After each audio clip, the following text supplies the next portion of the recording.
Le manoir sentait la poussière et le bois ciré. La lumière de fin d'après-midi glissait sur les murs pâles, dessinant des lignes dorées sur le parquet. J'avais disposé mon matériel avec soin. 2 projecteurs, un fond gris, mon appareil déjà prêt. Je m'appelais Adrien, photographe de portrait. Ce jour-là, je travaillais seul, pour une commande de l'agence. Le modèle devait s'appeler Élise. Aucune information, sinon, pas de maquilleuse, pas d'accompagnateur. Cela m'avait intrigué. Il était 17h30 quand la porte s'est ouverte sans prévenir. Elle est entrée lentement, comme si elle craignait de déranger le silence. Elle portait un pull crème, un jean foncé, les cheveux attachés simplement. Pas de maquillage, pas de bijoux. Ses yeux, gris clair, semblaient absorber la lumière au lieu de la refléter. Elle m'a observé quelques secondes avant de poser sa main sur la table où j'avais aligné mes objectifs. Puis elle a murmuré « Ne dis rien ». Pas un ordre, plutôt une invitation. Un souffle. J'ai fermé la bouche. Elle a effleuré le bois, puis a désigné les lumières. J'ai compris qu'elle voulait commencer. J'ai allumé les projecteurs. Le manoir s'est rempli d'une clarté blanche, presque liquide. Elle s'est avancée, a tourné la tête vers la fenêtre, et la lumière a caressé sa joue. Je n'ai rien dit. Elle non plus. Le premier clic de l'appareil a résonné comme une respiration. Elle ne posait pas vraiment. Elle existait simplement. Ses gestes étaient calmes, précis, naturels. Pas de faux sourires. Pas de regard fabriqué. Elle se laissait regarder comme on laisse tomber un vêtement trop lourd. Chaque photo semblait révéler quelque chose qu'elle avait voulu cacher. Je me suis approché pour ajuster un projecteur. Nos visages se sont frôlés. Elle a murmuré sans bouger les lèvres. « Tu entends ?» J'ai compris qu'elle parlait du silence, de cette tension invisible qui remplissait la pièce. Elle a repris sa place. Ses yeux cherchaient des miens à travers l'objectif. J'avais le cœur serré, incapable de savoir si je photographiais son visage ou mon propre trouble. La séance a duré longtemps sans qu'aucun de nous ne parle. Je sentais le temps se plier autour d'elle. Chaque déclenchement était comme une confession. J'aurais voulu dire quelque chose, un mot banal, mais tout semblait inutile. Elle a bougé, lentement, a déboutonné son pull d'un geste hésitant, puis l'a refermé aussitôt. J'ai pris la photo. Ce fut la plus belle. Quand j'ai arrêté, j'avais les mains moites. Elle s'est approchée, a tendu la main. « Je peux ?» Je lui ai donné l'appareil. Elle a regardé les clichés sans un mot. Ses doigts glissaient doucement sur l'écran. À la 5e photo, elle a levé les yeux vers moi. Il y avait dans son regard quelque chose d'indéfinissable, ni approbation ni gêne, juste la certitude d'être comprise. Elle a continué à faire défiler les images. À la dernière, elle a soufflé. Ces photos, ne les montre à personne. Puis elle a reposé l'appareil et s'est dirigée vers la porte. Avant de sortir, elle a posé ses doigts sur la moulure, au même endroit qu'à son entrée, et a murmuré « Pas encore ». La porte s'est refermée. Le silence est revenu plus lourd qu'avant. J'ai éteint les lumières une à une. Le manoir a repris sa respiration. Je suis resté là, les mains sur la table, à regarder l'endroit où elle se tenait quelques minutes plus tôt. Je me suis assis. J'ai ouvert mon appareil et regardé la première photo. Sa silhouette se découpait dans la lumière, simple, droite, presque fragile. Il y avait sur son visage une paix étrange, comme si elle avait attendu ce moment toute sa vie. Pas une beauté parfaite, mais une vérité nue. Je me suis surpris à sourire. Son silence m'avait vidé et rempli à la fois. J'avais la sensation d'avoir capté quelque chose que les mots auraient détruit.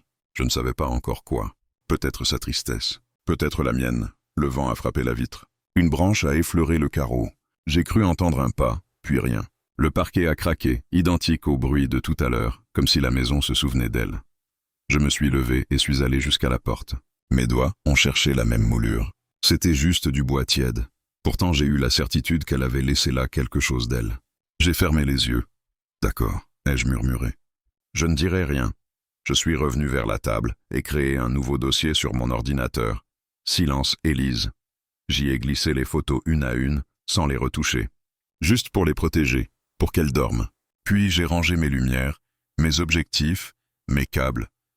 Avant de partir, j'ai regardé une dernière fois la pièce. Le manoir semblait différent, plus petit, presque vivant. J'ai soufflé une dernière fois dans le silence. « Ne dis rien », ai-je répété pour moi-même. Et dans cette phrase, j'ai senti naître quelque chose d'inconnu. La promesse d'un secret partagé. D'une histoire qui ne demandait qu'un seul témoin. Moi. La nuit est tombée avant moi. Quand j'ai quitté le manoir, la campagne sentait l'herbe écrasée et la pierre tiède. Dans la voiture, pas de radio. Mes mains serraient le volant comme on retient une phrase au bord des lèvres. Chez moi, j'ai laissé le sac au milieu du salon, fermé les rideaux et rallumé la séance dans ma tête. Image après image, comme on rembobine un film interdit. Je n'ai pas retouché tout de suite. J'ai fait bouillir de l'eau puis j'ai oublié le thé. Finalement, j'ai ouvert le dossier. Silence, Élise. Les vignettes se sont alignées. 32 petits secrets. J'ai cliqué. Sa peau avait gardé la lumière comme un textile garde une chaleur. À 100%, je voyais les micro-ridules, une poussière claire sur un cil, un minuscule pli près de la bouche. Je passais, encore. La dynamique restait docile, les noirs profonds sans devenir lourds. Je n'avais presque rien à corriger, sinon une respiration trop forte en moi. En noir et blanc, la matière chantait bas, comme une voix grave derrière un mur. J'ai dupliqué, laissé couleur et monochrome, puis j'ai continué. À la 14e, je me suis arrêté. Pas le pull entrouvert, déjà revu 10 fois. Là, Élise croisait les doigts, les pouces se frôlaient. On y lisait une retenue apprise, l'habitude de ne pas promettre trop vite. Les ongles courts, un peu abîmés, disaient des gestes simples, des sacs portés, des cordes tirées. Cette banalité me bouleversa. Les images mentent quand elles effacent le quotidien. Ici, il demeurait.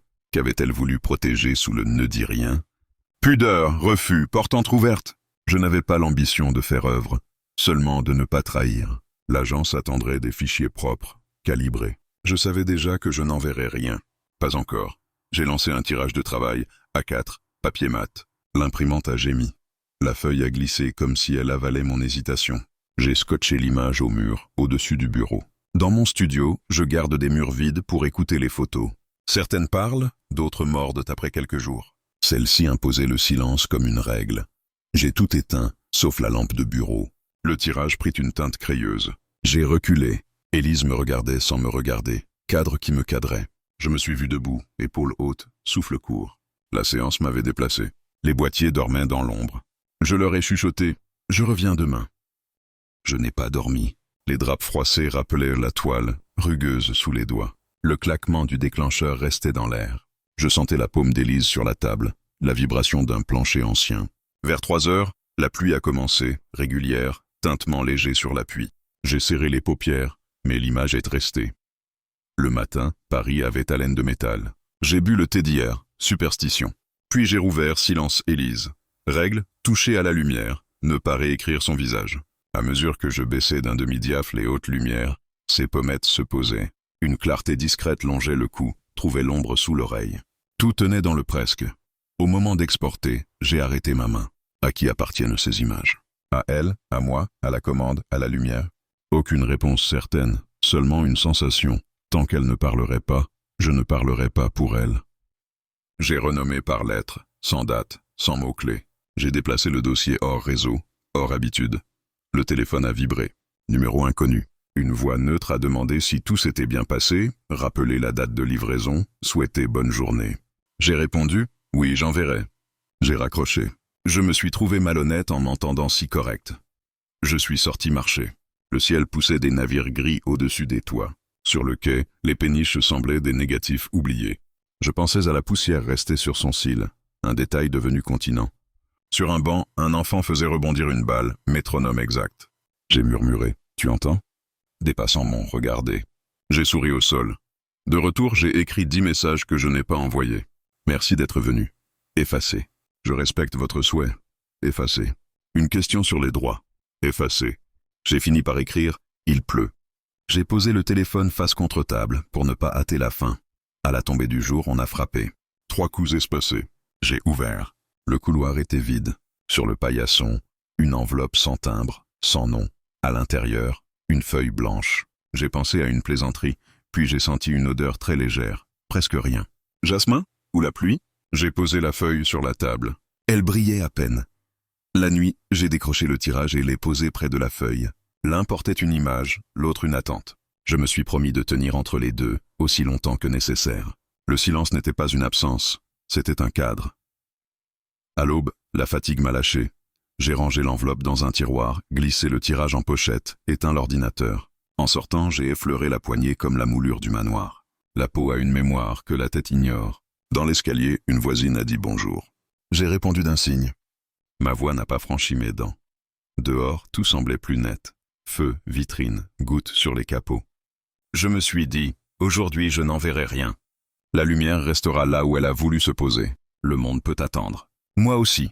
Et pour la première fois depuis longtemps, Attendre m'a paru une action entière, un verbe plein, comme son regard, comme cette phrase chuchotée qui battait sous ma peau.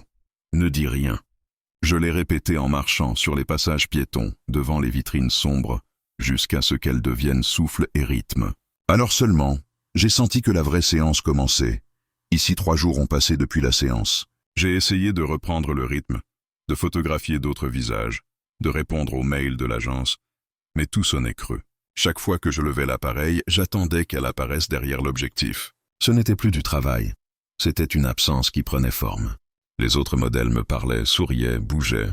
Je déclenchais mécaniquement, sans voir. Je ne voyais qu'elle. Le soir, je rentrais tard. Mon appartement me semblait trop grand, trop clair. Les murs blancs me rappelaient le manoir. Les images d'Élise dormaient dans leur dossier, mais moi je n'arrivais plus à dormir. Parfois, je rouvrais les fichiers juste pour être sûr qu'ils existaient encore, qu'elle n'avait pas été un rêve. Je savais qu'elle reviendrait d'une manière ou d'une autre. Les gens comme elle ne disparaissent pas. Ils attendent le bon moment pour frapper à la porte du silence. Ce soir-là, vers 20h, mon téléphone a vibré. Un message inconnu. Si tu veux comprendre, viens seul. 21h, même endroit. Mon cœur s'est arrêté net. Pas de signature, pas de doute. J'ai regardé l'écran longtemps, incapable de répondre. Mes mains tremblaient.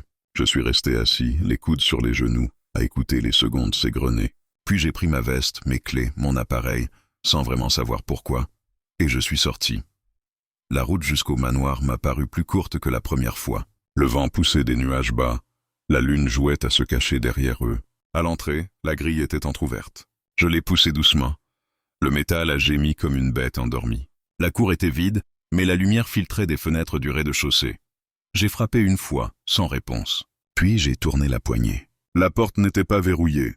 À l'intérieur, tout était presque identique, sauf la lumière. Les projecteurs n'étaient plus là, remplacés par quelques lampes posées à même le sol. Une lueur chaude, tremblante. Le parquet semblait plus sombre, comme s'il avait bu la lumière du jour. Elle était là, assise sur la table, les jambes croisées, pieds nus. Une chemise blanche tombait sur ses épaules, un peu trop grande pour elle. Ses cheveux étaient détachés, libres, plus clairs sous la lampe. Elle n'a pas parlé. Ses yeux m'ont trouvé dans l'ombre, comme si elle m'attendait depuis toujours. Je me suis avancé sans bruit. Chaque pas me rapprochait d'un souvenir que je n'avais pas encore vécu. Je me suis arrêté à 2 mètres. Elle a souri à peine, un sourire d'enfant coupable.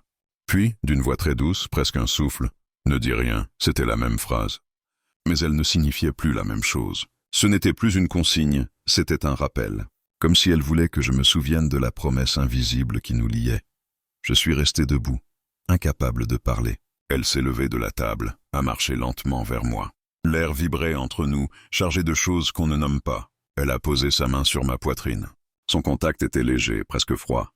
J'ai senti mon cœur battre contre sa paume. « Tu es venu !» Sa voix tremblait légèrement. Je ne pouvais pas faire autrement. Elle a hoché la tête, satisfaite de ma réponse silencieuse. Puis elle s'est éloignée, a ouvert une boîte posée sur le sol. Dedans, des photos imprimées. Les miennes. Toutes celles du dossier. Elle les avait. Comment ai-je commencé? Mais elle m'a coupé d'un geste. Je les ai prises. Son ton n'était ni coupable ni provoquant, juste factuel. Je devais les voir de mes yeux. Ces images, elles m'appartiennent autant qu'à toi. Peut-être plus. Je n'ai rien dit.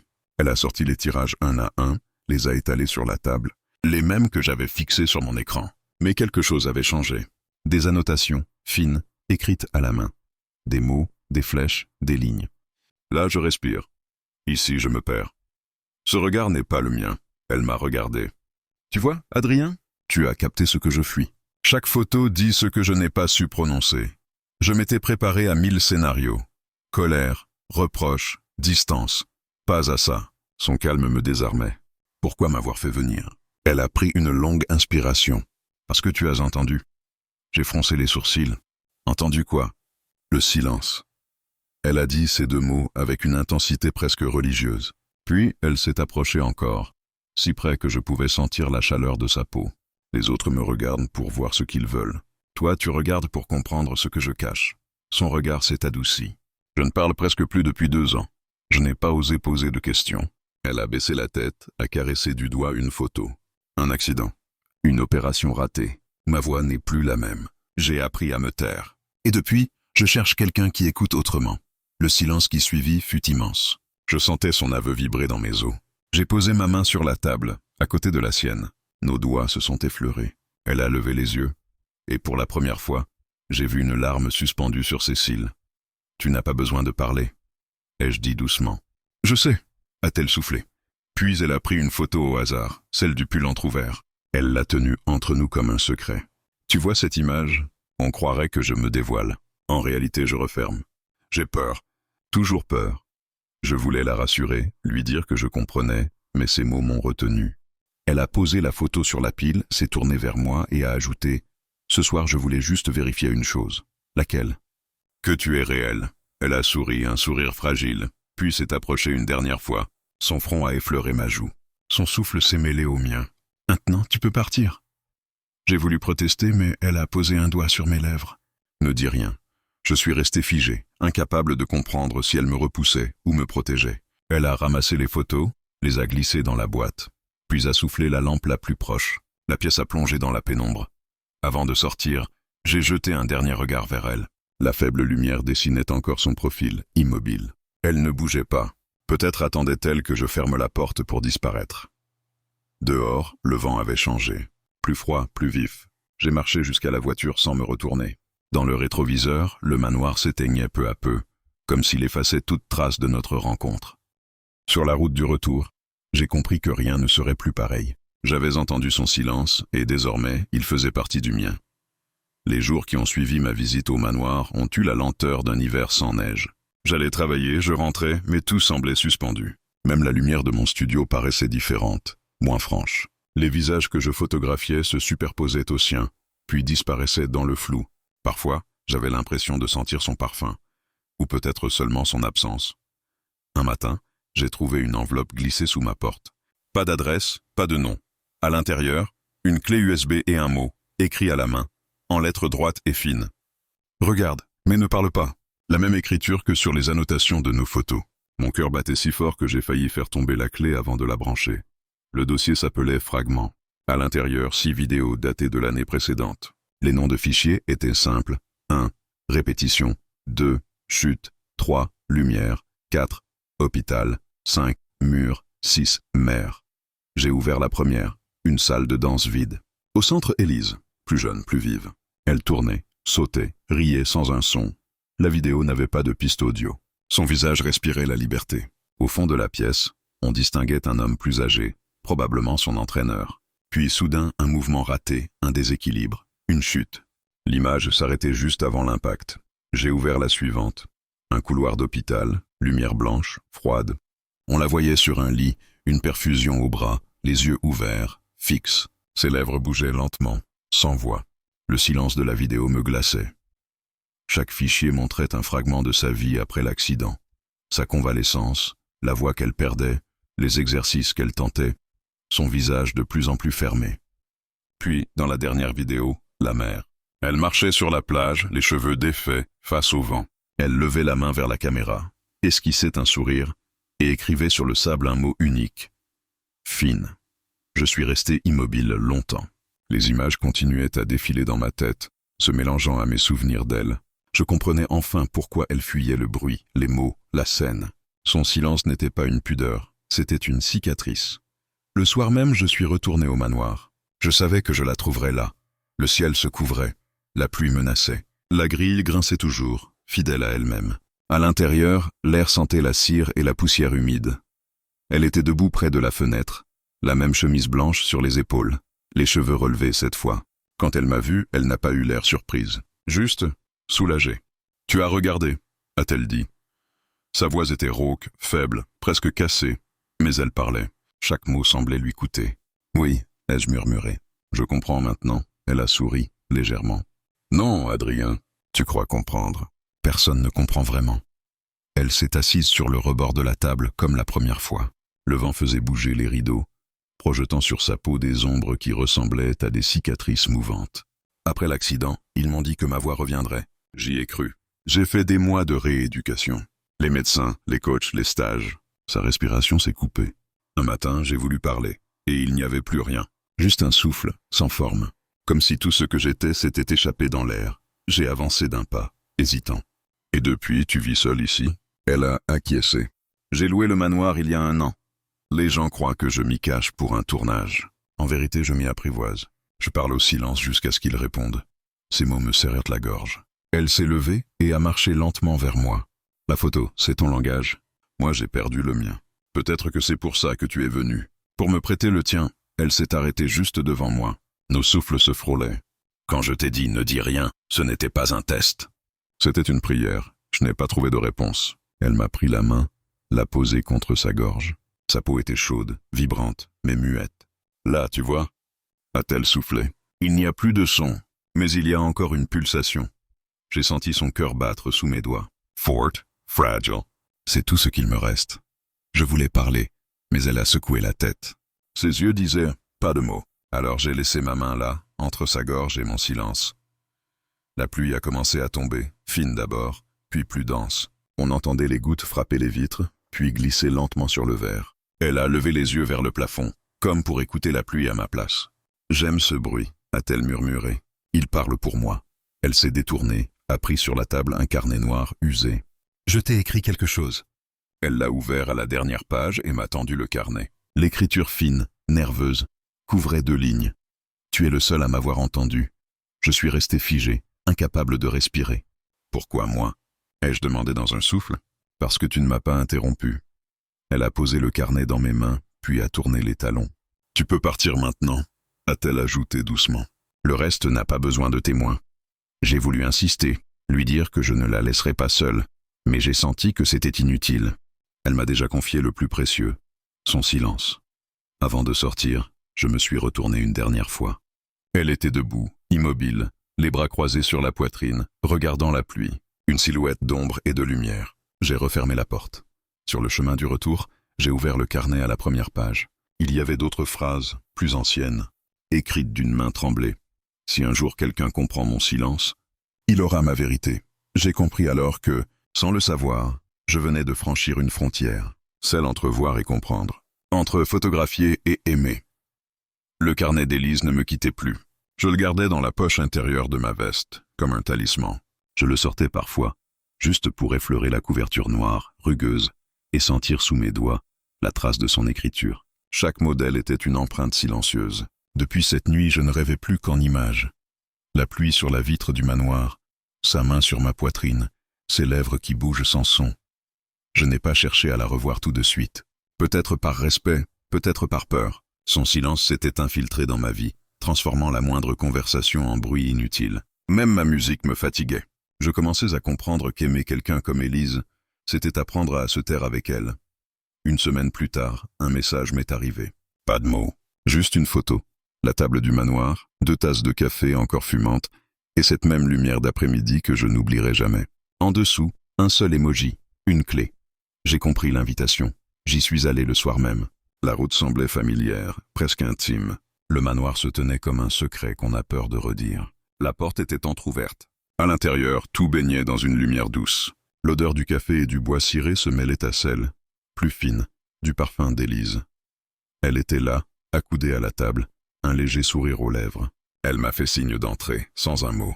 Sur la table, le carnet, le même que celui qu'elle m'avait donné. Je me suis assis en face d'elle. Pendant quelques secondes, nous n'avons rien fait, rien dit. Ce silence n'était plus une distance, c'était un langage. Elle a pris un stylo, a écrit sur une page « Je veux te montrer quelque chose ». Puis elle s'est levée, a fait quelques pas vers la pièce d'à côté. Je l'ai suivie. C'était un ancien atelier. Sur les murs, des portraits, des esquisses, des photos collées à même le plâtre. Toutes d'elles, certaines récentes, d'autres plus anciennes. Mais celles du centre, c'étaient les miennes. J'ai senti ma gorge se serrer. Elle les avait développées, encadrées, accrochées soigneusement. Chaque image portait une petite annotation manuscrite. Ici, je me retrouve. Ce regard m'appartient. Ce jour-là, j'étais vivante. Je me suis tourné vers elle. Pourquoi m'avoir montré ça? Elle a écrit lentement. Parce que tu vois ce que je ne vois plus. Puis, après une pause.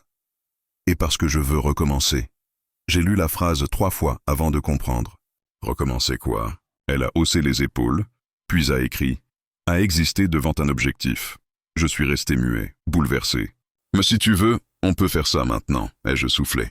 Elle a hoché la tête. Elle s'est dirigée vers la grande fenêtre, a ouvert les rideaux. Le soleil du soir entrait en nappe d'or. Elle s'est placée au centre, sans que je dise un mot. Son corps connaissait déjà la lumière. Je n'ai pas eu besoin de lui demander de bouger. Elle respirait, lentement, profondément, et la lumière suivait ses gestes. Elle a levé les bras, fermé les yeux, et pour la première fois depuis notre rencontre, elle avait l'air libre. J'ai déclenché, plusieurs fois, sans réfléchir. Chaque photo ressemblait à une délivrance.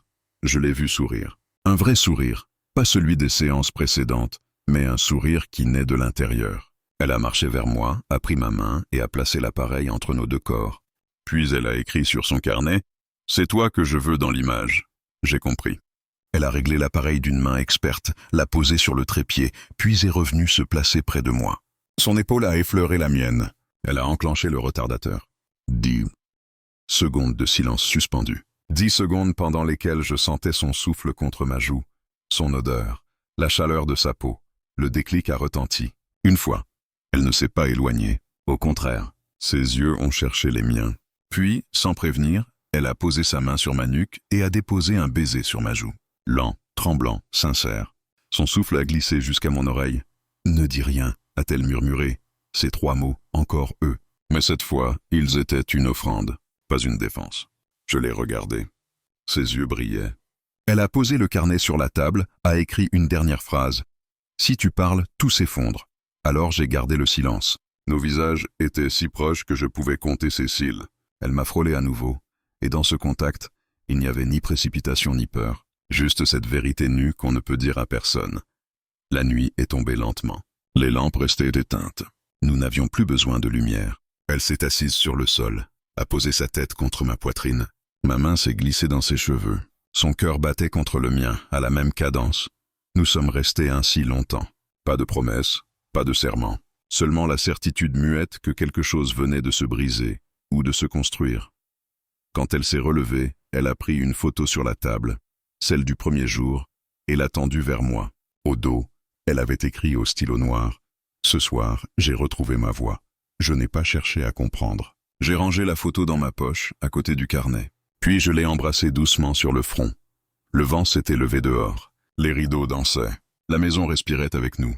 J'ai compris qu'on venait de franchir une frontière invisible, celle où les mots cessent d'être nécessaires, et où le silence devient vérité. Le lendemain matin, la lumière filtrait à travers les rideaux du manoir. Un silence d'aube, fragile, presque sacré. J'étais encore assis là, à la même place que la veille, une tasse froide entre les mains. Élise dormait sur le canapé, enveloppée dans une couverture beige. Sa respiration lente emplissait la pièce. J'aurais voulu arrêter le temps, rester dans ce matin suspendu où rien n'existait encore. Ni le passé, ni les questions, ni les mots. Mais le monde, lui, finit toujours par revenir. Mon téléphone vibra. Des appels manqués de Bernard, mon ami et collègue photographe. 3 messages. Tu disparais? On a besoin des clichés pour l'exposition. Rappelle-moi. Je les ai lus sans répondre. Comment lui expliquer que j'avais trouvé un visage qu'on ne peut pas exposer, un silence qu'aucune galerie ne comprendrait? Élise s'est réveillée doucement. Ses yeux ont mis quelques secondes à se fixer sur moi. Quand elle m'a vu, elle a souri. Elle s'est levée sans bruit, est venue s'asseoir à côté de moi. Son épaule effleurait la mienne. Elle a pris le carnet sur la table et a écrit « Tu dois retourner au monde ». J'ai secoué la tête. « Pas encore ». Elle a insisté « Tu ne peux pas rester ici. Le silence n'est pas une maison. C'est une escale. » Ces mots m'ont frappé. C'était vrai. Depuis des semaines, je vivais entre 2 mondes, celui des sons étouffés et celui des bruits ordinaires. Et au centre, il y avait elle, comme une frontière vivante. Elle a pris ma main, l'a serrée fort. « Emporte ce que tu as vu », a-t-elle ajouté. « Mais ne le montre à personne. » Je l'ai regardé longuement. « Tu veux dire… » Les photos? Elle a hoché la tête. « Elles ne m'appartiennent plus. Elles nous appartiennent. Mais le monde les salira. » Je n'ai rien dit. Elle avait raison. Le monde fait toujours du bruit autour de ce qu'il ne comprend pas.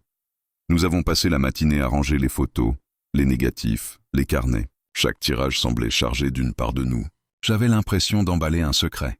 À la fin, elle a mis une boîte dans mes mains, la même que celle des premières photos qu'elle m'avait montrées. Dessus, elle a écrit « Ne pas ouvrir avant la fin ». La fin de quoi? Ai-je demandé. Elle a souri sans répondre. L'après-midi, je suis parti. Je l'ai embrassée une dernière fois sur la joue. Elle a posé sa main sur mon visage et a soufflé. « Ne dis rien ». Puis elle a refermé la porte. Les semaines suivantes furent floues. J'ai repris le travail, mais quelque chose manquait. Je passais mes journées entouré de visages, de rires, de voix, et pourtant je n'entendais plus rien. Le silence d'Élise m'avait contaminé. Un soir, alors que je rentrais chez moi, j'ai trouvé la boîte sur mon bureau. Je ne l'avais jamais ouverte. Elle semblait m'attendre. J'ai hésité, puis j'ai soulevé le couvercle. À l'intérieur, un CD, une photo imprimée et une lettre pliée en 3. La photo me montrait, moi, derrière mon appareil, la lumière du manoir sur mon visage. Je ne me souvenais pas qu'elle m'ait photographié. Sur le dos, une phrase. Celui qui regarde finit toujours par être vu. Mes doigts tremblaient quand j'ai ouvert la lettre. L'écriture d'Élise, nette, précise. Adrien, si tu lis ceci, c'est que je suis parti. Ne cherche pas où. Il n'y a pas de drame, pas de fuite. J'ai simplement besoin d'un autre silence. Ailleurs. Tu m'as donné ce que je croyais perdu, le courage d'exister sans voix. Je veux te laisser la tienne. Continue à regarder le monde comme tu m'as regardé, avec douceur, sans exiger de réponse.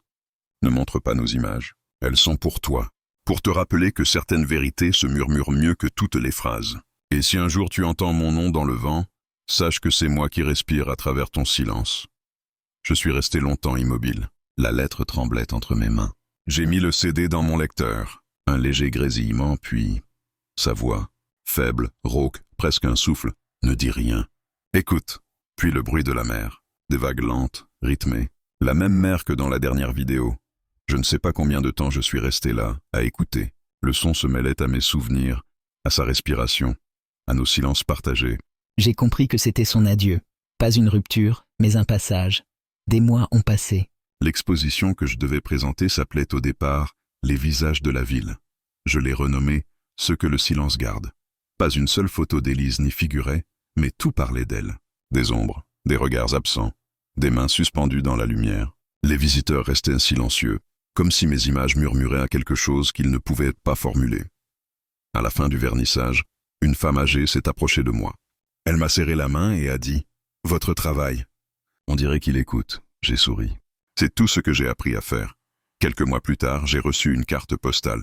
Pas d'adresse d'expéditeur, juste une image, la mer au crépuscule. Derrière 3 mots. Je t'entends encore. Pas de signature. Pas besoin. J'ai levé les yeux vers la fenêtre. Le vent faisait vibrer les vitres. J'ai cru entendre un souffle, léger, familier. Alors j'ai murmuré pour la première fois depuis longtemps. Je ne dis rien, Élise. J'écoute. Et dans ce silence plein, il m'a semblé qu'elle me répondait.